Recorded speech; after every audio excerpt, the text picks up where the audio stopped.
(3) 4장 1항 본문은 67일자를 참고해 주시기 바랍니다. 낙원에서 아담은 지식, 의, 거룩으로 이루어진 하나님의 형상을 따라 지음받았습니다. 아담은 처음부터 거룩했습니다. 사람에게 단지 하나님에 대한 어떤 것들을 배울 가능성이 있었던 것이 아니며 하나님을 아는 참된 지식이 있었습니다.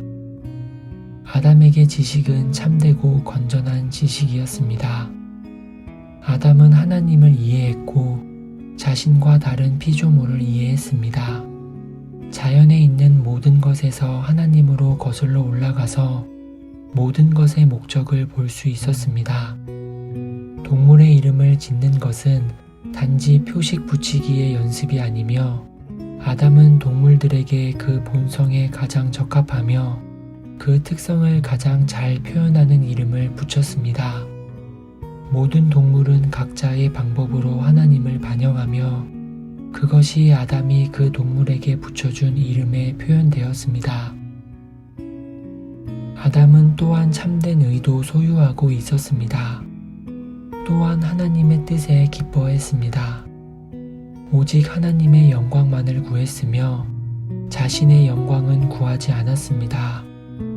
그리하여 자신의 전 생애를 자신의 창조주를 섬기는 데 기꺼이 쓰려고 했습니다. 물론 아담이 하나님께서 아담을 위해 예비해 놓으신 가능한 가장 높은 위치를 이미 얻었다는 의미로 완전했던 것은 아닙니다. 사람은 여전히 변할 수 있었고 받은 것을 잃을 수 있는 상태였습니다. 만약 아담이 선을 선택했다면 자신의 본래 거룩함을 확증하여 결코 그 거룩함을 잃지 않았을 것입니다. 아담이 옳은 것을 선택하는 것은 어려운 것이 아니었습니다. 우리는 선악을 알게 하는 나무의 열매를 먹지 말라는 명령을 아담이 지키기에는 끔찍하게 어려웠던 것으로 생각해서는 안 됩니다. 왜냐하면 아담은 오늘날 우리처럼 악으로 기울어져 있지 않았기 때문입니다. 아담은 선으로 기울어져 있었기에 계명을 지키는 것은 쉬운 것이었습니다. 오히려 아담이 하나님의 뜻에 반항하려면 자신의 본성을 거슬러 행해야만 했습니다. 이것이 바로 아담이 행한 것입니다. 아담은 하나님께 대항하여 범죄했을 때 자신의 본성을 거스른 것입니다. 따라서 타락에서 인간은 고의적으로 악을 선택한 것이었습니다. 신조는 성경에 근거하여 그 타락이 하나님을 대항한 반역이었다고 말합니다. 또한 자유의지를 오용함으로 하나님께 반역하여 이 뛰어난 은사들을 자신이 상실하게 만들었다고 말합니다. 그것은 반란이었습니다. 하나님을 대항한 고의적인 반역이었습니다. 타락의 결과로 사람은 하나님께서 사람을 창조하셨을 때 주셨던 것과 정반대의 존재가 되어버렸습니다. 성품이 완전히 뒤바뀌었습니다. 하나님을 아는 지식 대신 사람은 눈이 멀었습니다. 영적인 통찰력 대신 사람은 끔찍한 어둠에 처했습니다. 인생의 목적과 방향 대신 사람의 삶은 공허하고 판단이 악해졌습니다.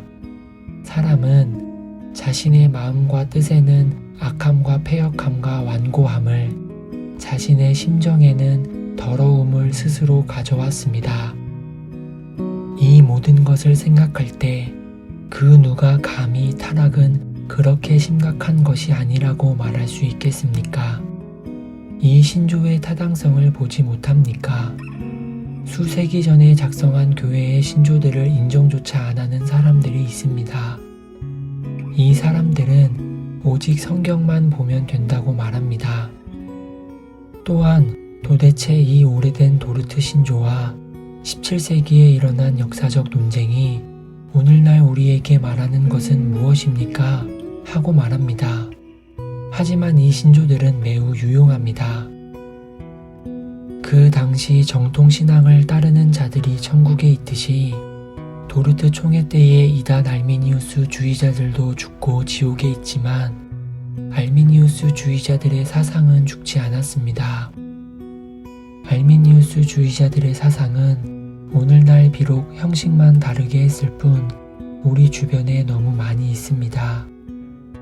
알미니우스 주의자들은 자신들끼리도 견해가 일치하지 않습니다. 같은 종 안에 변종들이 있습니다. 하지만 기본적인 주제는 변하지 않았습니다. 알미니우스 주의자 변종들이 공유하는 것은 인간의 전적 타락을 부인한다는 것입니다. 신조는 우리에게 인간이 다만 구원받을 능력이 없을 뿐 아니라 구원받으려 하지도 않는다는 것을 상기시켜 줍니다. 인간의 모든 부분이 타락의 영향을 받았으며 마음 또한 그러합니다.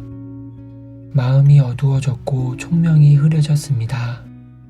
사람은 눈이 멀었고 영적 실제를 파악할 수 없습니다. 사도 바울은 육신의 생각은 하나님과 원수가 되며 자연인은 성령 하나님의 것들을 이해할 수 없다고 말합니다.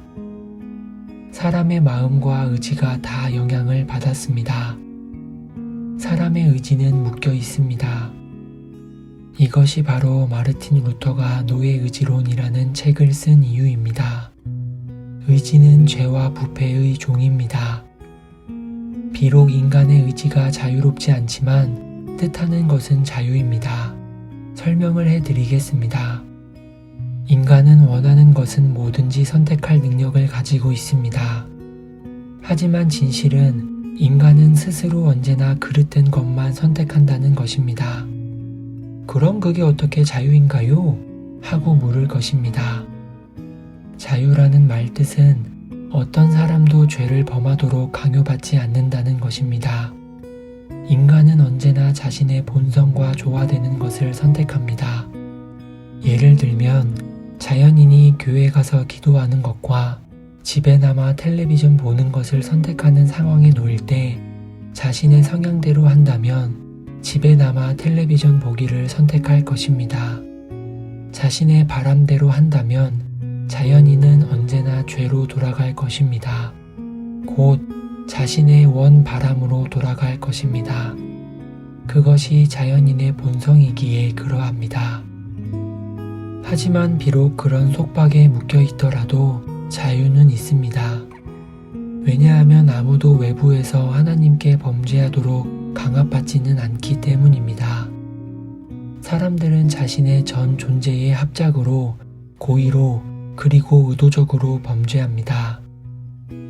예를 들면 당신이 차를 언덕길 위에 세운 뒤 기어를 중립에 놔둔 채 차에서 내리면 차는 오직 아래로 내려갈 뿐입니다.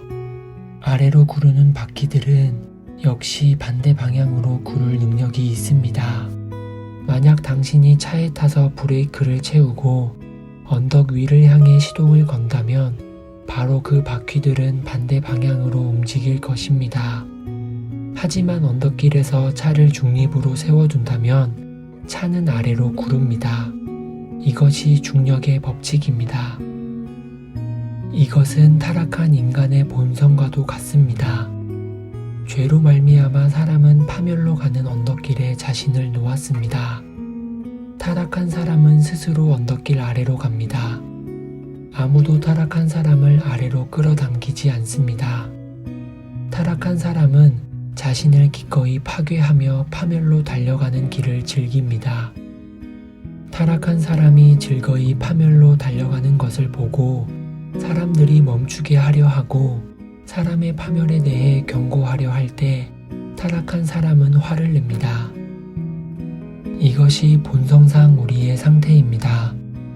그와 같이 노골적인 방식으로 표현되지는 않더라도 이것이 아담 안에서 우리의 타락의 결과로 말미암은 본성상 우리의 모습입니다. 이 본성상 파멸로 달려가는 우리의 경향은 우리의 죄와 책임이 되어야 합니다. 그릇된 길로 가려는 경향에 우리 죄와 죄책을 본 적이 있습니까? 성령 하나님께서 우리의 길에서 우리를 막으셨습니까? 하나님께서 다메섹으로 가는 길에서 하나님과 그리스도의 원수였던 사도 바울에게 행하셨던 그 일을 우리에게 행하셨습니까? 우리도 역시 우리의 길에서 멈추어 주심을 받아야 합니다. 우리는 하나님께로부터 멀어지는 것이 아니라 돌이켜서 하나님을 향해 달리기를 시작해야 합니다. 이것이 회심이고 회개입니다. 회심은 방향을 바꾸는 것이며 드러나지 않는 성령님의 사역으로 일어납니다. 성령 하나님께서는 1항에서 죄인들에 대해 일반적으로 말하는 것이 우리에게 개인적으로도 사실임을 가르쳐 주십니다. 그때 우리는 우리가 참으로 전적으로 부패했다는 것을 알기 시작합니다.